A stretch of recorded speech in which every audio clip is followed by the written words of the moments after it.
4 शव पाए गए हैं जिनका गला रेता हुआ है। इसमें उनके 2 बच्चे जो कि 5-6 साल के उनके हैं, महिला कांस्टेबल नीतू कुमारी और उनकी सास जो है, ये चारों का गला रेता हुआ अवस्था में पाया गया है और उनके हस्बैंड जो है उनका शव जो है हैंगिंग अवस्था में पाया गया है।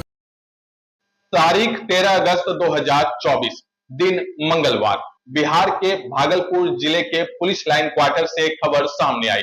यह खबर सिर्फ बिहार ही नहीं बल्कि पूरे देश भर में आग की तरफ फैल गई। यह खबर थी भागलपुर जिले के पुलिस लाइन के क्वार्टर में 5 शवों को बरामद किया गया है, जिसमें महिला कांस्टेबल, उसके 2 बच्चे, उसका पति सहित उसकी सास शामिल है। यह खबर आने के बाद हर कोई हैरान हो गया। जिसने भी इस खबर को सुना वो सकते में पड़ गया कि आखिर ऐसी क्या वजह थी कि पूरा परिवार ही खत्म हो गया। दरअसल ये पूरी कहानी क्या है, पूरी वारदात क्या है, उसको इस वीडियो में विस्तार से समझेंगे। नमस्कार, मेरा नाम है शुभम और आप देखना शुरू कर चुके हैं बिहार मिरर। बीते दिनों भागलपुर जिले के पुलिस लाइन के क्वार्टर संख्या 38 से एक खबर आई। यह खबर थी कि महिला कांस्टेबल नीतू, उसके 2 बच्चे, एक 3 साल की बेटी, एक 5 साल का बेटा, इसके साथ ही उसके पति पंकज और उसकी सास का शव बरामद किया गया है। उसके बाद आसपास के रहने वाले लोगों में यह खबर सुनने के बाद हड़कंप मच गया। लोग सन रह गए कि आखिर ऐसी क्या वजह थी कि पूरा परिवार ही खत्म हो गया। दरअसल बीते दिनों जब सुबह के वक्त दूध देने वाले उस क्वार्टर पे पहुंचा तो दरवाजा बंद था। कोई हलचल न होने की वजह से शक हुआ। शक होने के बाद उस क्वार्टर के दरवाजे को तोड़ दिया गया। दरवाजा तोड़कर जैसे ही आसपास के लोगों ने रूम में देखा, सबके पैरों तले जमीन खिसक गई। महिला कांस्टेबल नीतू, उसके 2 बच्चे, उसकी सास का गला रहता हुआ था, उसके साथ ही उसके पति पंकज फांसी के फंदे से लटका हुआ था। यह खबर पूरे पुलिस महकमे में हड़कंप मचा दिया। उसके बाद जांच की प्रक्रिया शुरू हुई और पुलिस लाइन के क्वार्टर संख्या 38 से एक सुसाइड नोट मिला। उस सुसाइड नोट में क्या कुछ लिखा हुआ है उसकी भी चर्चा करेंगे, लेकिन उससे पहले इस बात को समझिए कि जो महिला कांस्टेबल नीतू थी वो 2015 बैच की बताई जा रही है। 2015 में उनका चयन हुआ था सिपाही भर्ती परीक्षा में और बक्सर की रहने वाली थी। वहीं उसका जो पति है पंकज, अररिया का रहने वाला बताया जा रहा है। इसके साथ ही आपको बता दें कि पंकज और नीतू दोनों ने लव मैरिज किया था।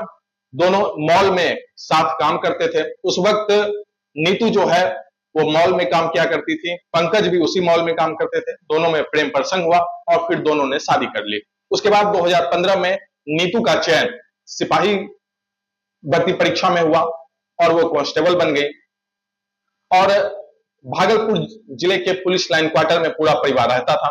लेकिन जो आसपास रहने वाले सिपाही हैं, जो आसपास के रहने वाले लोग हैं, उस क्वार्टर के आसपास रहने वाले लोग हैं, उन्होंने बताया कि कई दिनों से जो है महिला कांस्टेबल नीतू और उसके पति पंकज के बीच झगड़ा चल रहा था और यह झगड़ा इतना बढ़ जाता था कि रूम से सड़क तक पहुंच जाता था। बीते दिनों भी झगड़ा हुआ है दोनों में, लेकिन इस तरह से पूरे परिवार का शव बरामद होगा इसकी कल्पना नहीं की थी। इसके बाद आपको बता दें कि जो शुरुआती जानकारी सामने आई उसमें कहा गया कि जो सुसाइड नोट बरामद किया गया है उसके अनुसार यह कहानी है कि पंकज को शक था कि उसकी पत्नी महिला कांस्टेबल जो नीतू है उसका संबंध पुलिस लाइन में ही किसी व्यक्ति से है और इसी बात को लेकर के दोनों में झगड़ा हो रहा था। कई दिनों से यह झगड़ा चल रहा था और यही वजह थी कि पंकज ने पहले अपनी पत्नी महिला कांस्टेबल नीतू की हत्या की, उसके बाद अपने 2 बच्चे सहित अपनी मां का हत्या कर वो खुद जो है फांसी के फंदे से लटक गया। शुरुआती जानकारी यह सामने आई। उसके बाद पूरे बिहार ही नहीं बल्कि पूरे देश में यह खबर आग की तरह फैल गई। हर तरफ हड़कंप मच गया इस खबर को सुनने के बाद कि आखिर इतनी भयावह स्थिति, आखिर इतनी निर्मम हत्या कोई कैसे कर सकता है। लेकिन इस पूरे मामले में पुलिस की जांच जैसे जैसे आगे बढ़ी, कई और एंगल भी इस मामले में जुड़ते चले गए। अभी की जो नई अपडेट इस पूरे मामले पे आ रही है कि जो 2 पन्नों का सुसाइड नोट मिला है उसमें कहानी कुछ और लिखी हुई है। दरअसल पंकज ने उस सुसाइड नोट में उस क्वार्टर के आसपास रहने वाले आनंद और उनकी पत्नी को संबोधित करते हुए ये लेटर लिखा है। दरअसल ये आनंद उसी पुलिस लाइन में ही सिपाही की पद पे तैनात हैं और उसी क्वार्टर के आसपास रहते हैं। उसी को संबोधित करते हुए पंकज ने यह सुसाइड नोट लिखा है। सुसाइड नोट में पंकज ने लिखा है, एक लड़के के कारण सारा परिवार बर्बाद हो गया, एक लड़की सबको मार दी, आनंद भैया सब कुछ खत्म हो गया, मां को ईंट से कुचल चाकू से गला रेत दी, शिवांश व श्रेया का भी चाकू से गला रेत दी, सॉरी आनंद भैया, विजय भाई सब कुछ बर्बाद कर दी।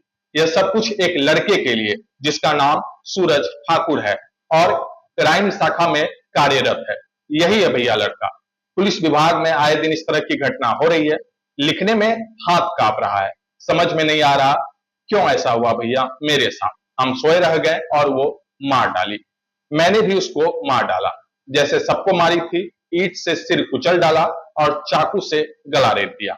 बच्चों ने अभी दुनिया देखा ही कहां था, क्या कसूर था उनका, गलत रास्ता तुमने चुना और मार डाला बच्चों को।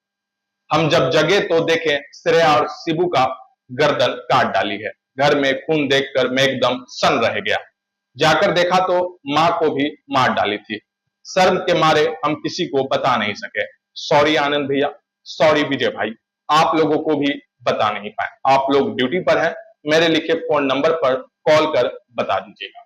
दरअसल इस पूरे सुसाइड नोट में अब यह बात स्पष्ट होकर सामने आ रही है कि पंकज का यह कहना है कि जो उसकी पत्नी महिला कांस्टेबल नीतू थी, उसने सबसे पहले अपने बच्चे और अपनी सास यानी पंकज की मां का उसने गला रेत कर हत्या कर दिया।